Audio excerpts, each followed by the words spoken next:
Hello everybody. Hi, welcome to my channel, Soup for Fam. I think everybody knows where that saying came from, and I, like many people, are going to be surviving on a much lower budget, food budget in the coming months. So that being said, I don't see myself going to the store for much other than fridge food, like produce or stuff like that. That all being said, I'm trying to make a dinner out of just stuff I have in my pantry and my freezer. And today I've come up with, we got some simmer sauces. We got korma, and I'm combining it with the coconut korma. Don't come at me, okay? I don't know. I got these on sale. That's why I have them in my pantry. And I had some chicken breasts in my freezer. So that's been defrosting for a couple days. And I just saw these and I was like, let's do that. So to go along with that, I am making sticky rice. Yes, again, don't come for me. I know that this is a Thai rice for the most part, but I have a new steamer cone and I wanted to try it out, so we're gonna make some sticky rice. And then I have some already made homegrown butternut squash that I will revive by probably either pan frying or roasting, and frozen vegetables, as well as I was thinking about making some garlic naan. This, as well, as you can see, manager special. I got this for half off, and when I find things like this, bread products or meat products, I will scoop up a few and I will put them in my deep freezer. So we are lucky enough to have a stand-up deep freezer in our garage. Hi, Josie. So I am able to stock up on stuff like this. So let's get started. I'm gonna do the rice first. I already have it rinsed and ready to go here.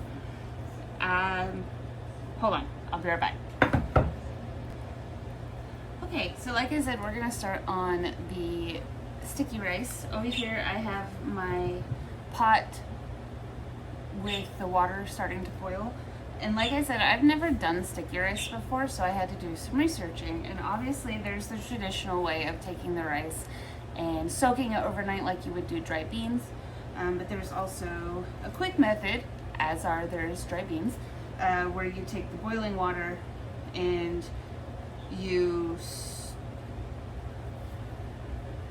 that's what I forgot to do. Hold on. Okay, I was skipping a step.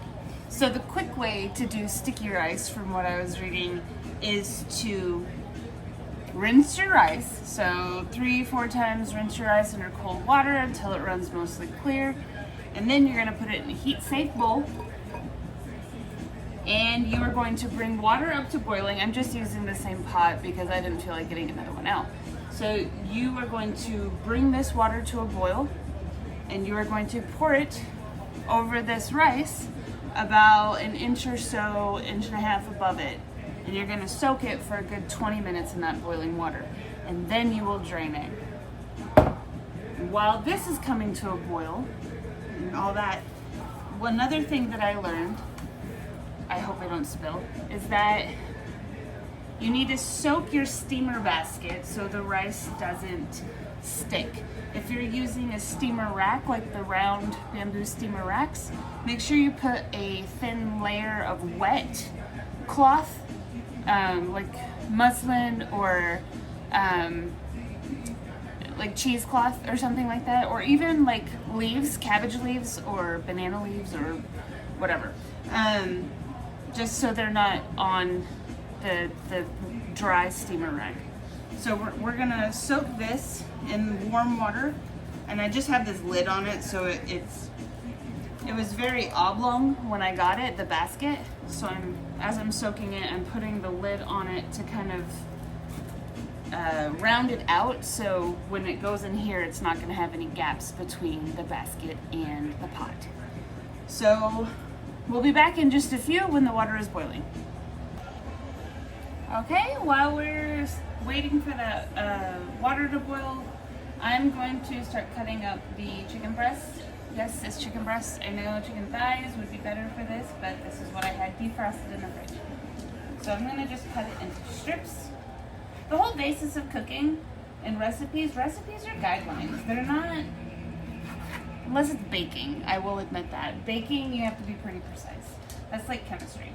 But with regular cooking like this, you don't have to follow a recipe perfectly. Yes, there's certain herbs and stuff that go better with certain whatever, you know, sure, but that's all a learning curve as well. And when it says season to taste, it means season to taste. It means you put what seasonings you want on it. This doesn't have to be chicken korma for you. This could be chicken that is simmered in a white sauce or marinara, or it could be tacos, or, you know, it's just, I'm just babbling now, but it's, fed is best. It doesn't matter how it's done, as long as it's done, as long as people's bellies are full. So I'm just going to cut these up into chunks. Bite-sized pieces, if you will. And then I'm going to season them with salt and pepper and some garam masala. And I happen to have that stuff. The garam masala, sorry, I'm stuttering, in my pantry. I don't use it often, I will admit that, but it is a really fun, warm flavor. It mixes with a bunch of different spices. And yeah, it's delicious. So I'm going to just add some extra flavoring to the chicken with that before I put it in the simmer sauce. Or, yeah, we'll see. Okay, we'll be back in a minute. Alright, I got all those chicken breasts cut up and I got it seasoned with the salt and pepper and the garam masala. And I have a little bit of vegetable oil on here too. And I put some of the seasonings on and I'm going to mix it up a little bit because I'm on a small plate here, and then I'm going to add a little bit more before we start searing them up in the pan. We're still waiting on this water to boil over here for the rice, which is totally fine. Okay. Ah! Don't fall up. Damn it, I just cleaned it. Okay.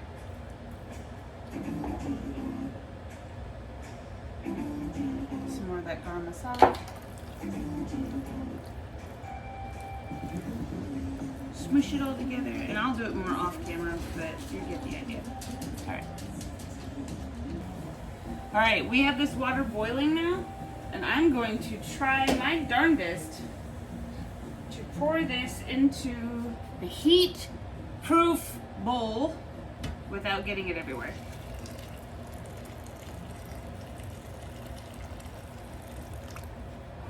Look at me not spilling. Don't speak too soon, Kendall. Okay, that's good. I'm going to leave the rest of this water in the pot because we can reuse that for, I'm going to take it out the hot one. We can use the rest of that water to steam the rice when it's time to cook. There we go. We're going to cover that. We're going to put these off to the side until it's time to cook them.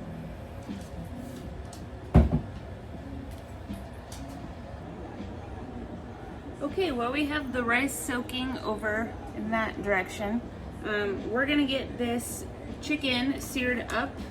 We're going to do it in batches though, because I doubled the recipe. And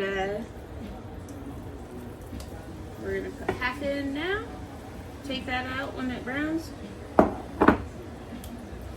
And then we will take it all out, and we got a couple of aromatic veggies to fry up before we get everything finished on the chicken side of things. So I just had some vegetable oil heating up in this pan. Now we fry. I'll be back in a minute.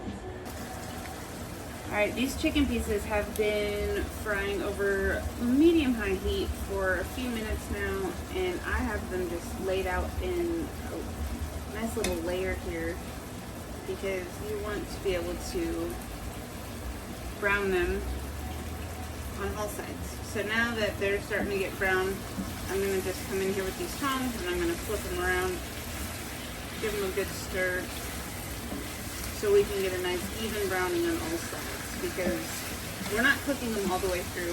We are searing them to lock in those juices and those flavors.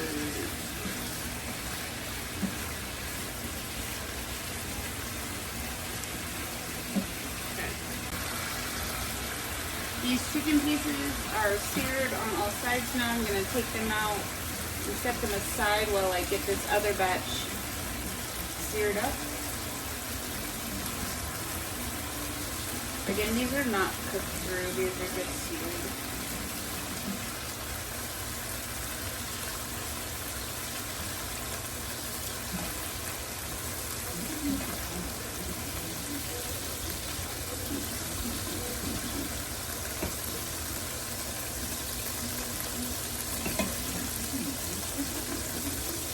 I turned the heat down to low as I was pulling this out so it didn't start burning me.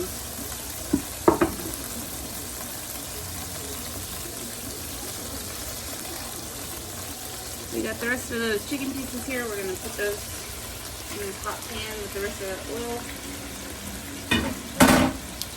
And get them all in that flat layer so we can get an even sear on them. How many times can I say seared in this episode? Alright. Put that back up to medium high and get those seared up.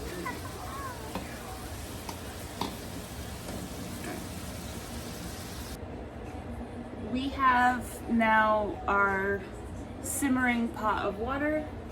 We're gonna put our soaked bamboo cone into our steamer.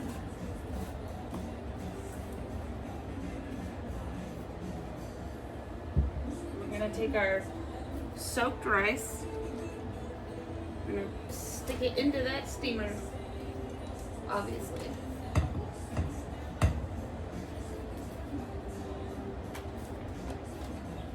Make sure you get all those little grains, those are all deliciousness. Sorry about that. A friend called me. So you put a hole in the middle of that rice because it will even out the cooking time. So it's in a cone, it's going to be a ball like this, and it's going to not cook evenly on the inside. It's not going to cook evenly on the inside. So you want to stick the end of the wooden spoon in there, make a little hole in the middle, and it'll cook evenly. Alright, now we're going to work on the rest of this korma. We got still some oil in there. I'm gonna add a touch more, just a touch. And then we're gonna heat that up.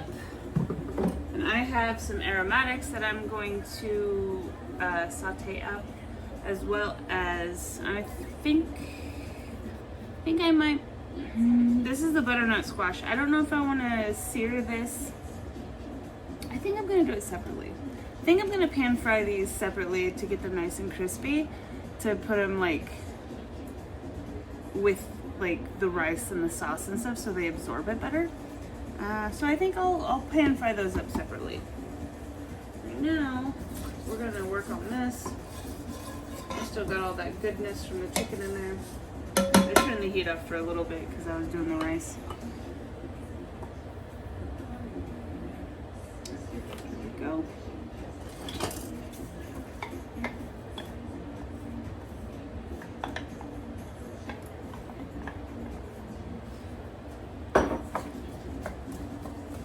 And then I'm going to put a little bit of salt and pepper. Just a little bit. Salt, some pepper,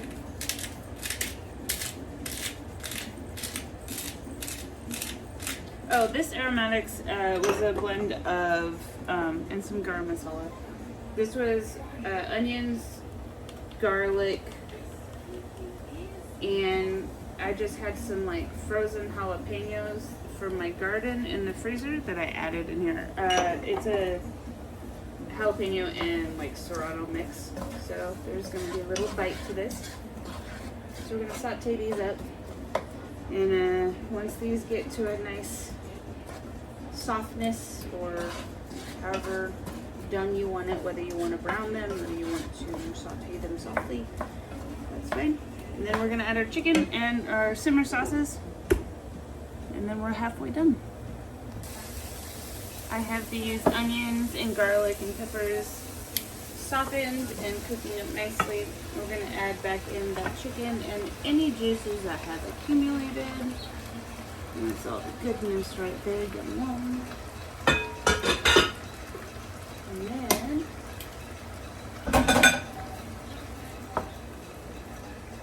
those all kind of mixed up together. We're gonna add these korma sauces. We got, the first one is the coconut korma simmer sauce. This is awadi style. I'm not sure. It has coconut, cashews, and fragrant spices. This one seems to be on the sweeter side. Oh, look, there's plastic. I didn't know that.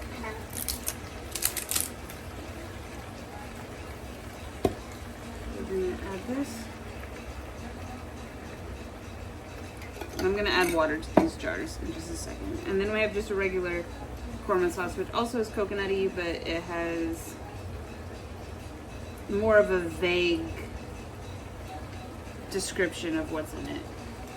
So we're just gonna add those all together. Oh, that's a thicker one. It's a thick boy.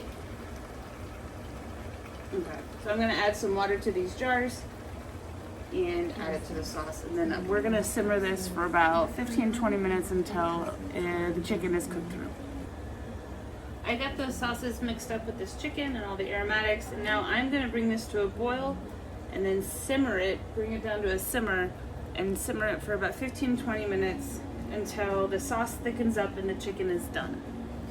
Over here we still have the sticky rice. It has just now come up to a boil, so I just set it to a simmer. And so I restarted my timer back to 20 minutes just because I wanted to make sure it was done. I will be checking it as it goes, but for now we got about 20 minutes left until this is done, and then I got the vegetables. Okay, this is pretty much done. I'm gonna simmer it down just a little bit longer just because I like a thicker sauce. But over here, back here, you can't really see, but the rice is done. I still have it just over the pot, off the heat. And then I decided to put those butternut squash in with the frozen vegetables that I had. So I'm just getting all those up to temperature right now. And then we are going to be able to make, oh, also, I'm gonna broil up some garlic butter naan. So I'm gonna just stick these under the broiler with some butter and garlic brushed on. It's not gonna be difficult. A little bit of salt. Then we'll have a full meal. Here is the finished product. What am I talking about? Anyways, here's the naan. I broiled this with some melted butter, garlic, salt, and a little bit of that garam masala. It's really good. And then here are those vegetables with the broccoli, the carrots, the onion, the snap peas, and that butternut squash. It's still really hot.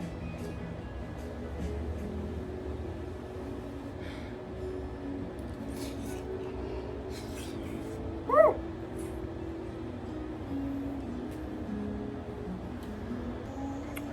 Oh, I had to save you from the slurping noises. Woo! That was hot. Okay.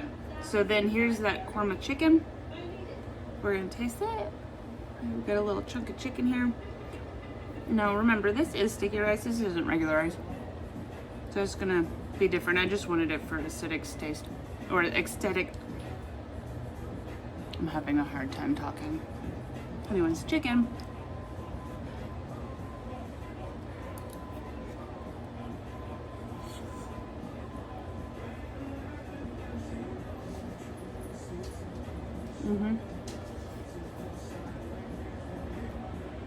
That chicken is really, really good. We're gonna try some of this naan with the korma sauce.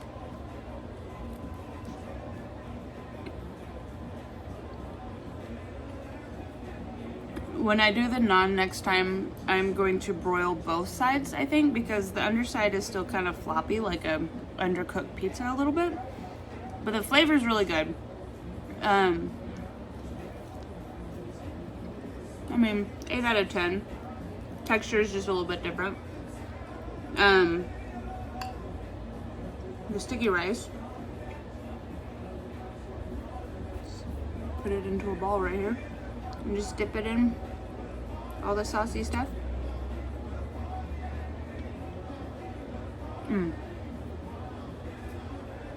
I think I would let it soak for a little bit longer. I feel like it's a little bit too dry because it's not smushing. I mean, it is smushing together, but it's not as easy as I remember, I guess I want to say. But what do I know, right? For a first try, I'm really happy with it. I'm excited that I got to use my sticky rice cooker for the first time. It was my mother's, so I'm excited that I can carry on the tradition. I think that's it for the day. I hope you guys have a wonderful weekend, and I'll see you soon. Thanks for joining me. Bye.